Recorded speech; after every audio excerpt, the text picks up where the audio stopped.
So Sri Lanka, we have an immense potential. So first thing is, of course, tourism. So according to Lonely Planet, Sri Lanka was rated the #1 tourist destination in the world. So there is a lot of potential, especially in this sector, not just for visiting, but also for investments. Hotel industry would be a perfect investment, especially if it's anybody thinking of budget range airlines or hotels. Human capital. So Sri Lanka is underestimated for this, but we have a lot of Sri Lankans outside performing well. But even in Sri Lanka, we have very large global organizations outsourcing. So Microsoft is one, the London Stock Exchange is one. So we even had a Sri Lankan company that specializes in AI, which does work for the US military. So that's the level of advancement the human capital in Sri Lanka has.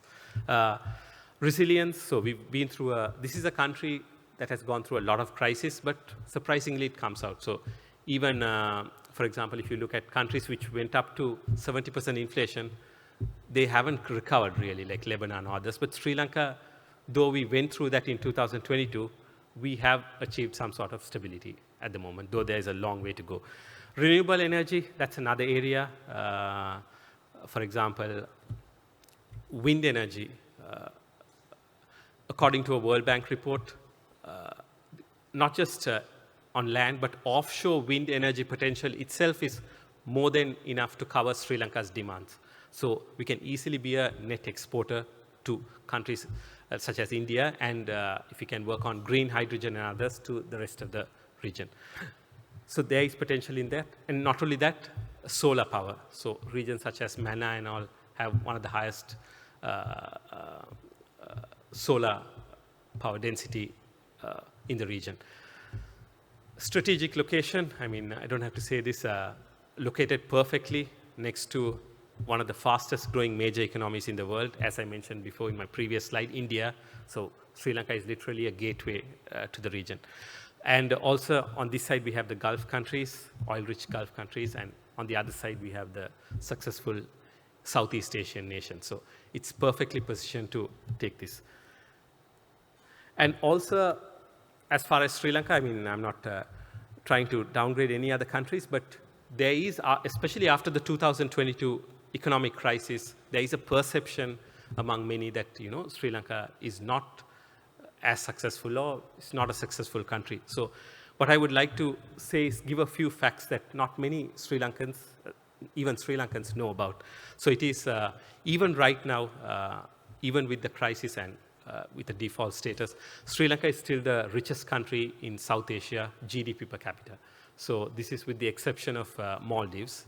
Maldives will consider a small economy with 500,000 people, but when you compare with other countries such as India, Pakistan, Bangladesh, Myanmar, Nepal. So here, Sri Lanka outranks everyone with the highest GDP per capita. So still technically the richest country in South Asia.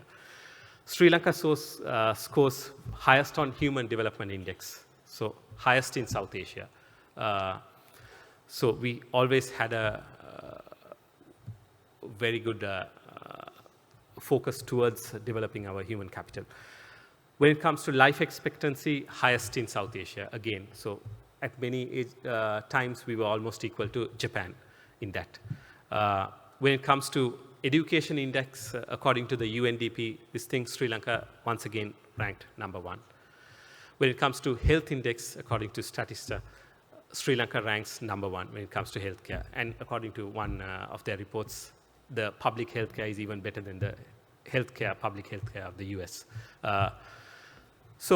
And lastly, the thing is law and order. So democracy, Sri Lanka is considered the oldest democracy in South Asia. So even after so much of crisis, there has never been an unfair arrest of an opposition leader, a past president, and no military coups. So it's a very stable environment, especially for investors and others.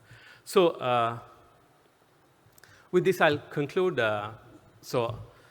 Just to brief, I looked at some factors from the global side, from the Asia-Pacific side, I mentioned the positives and some of the negatives. So we all like to be very pessimistic. So, but as an economist, I always have to tell the truth. So there are negatives, but overwhelmingly, the positives for the region are much greater.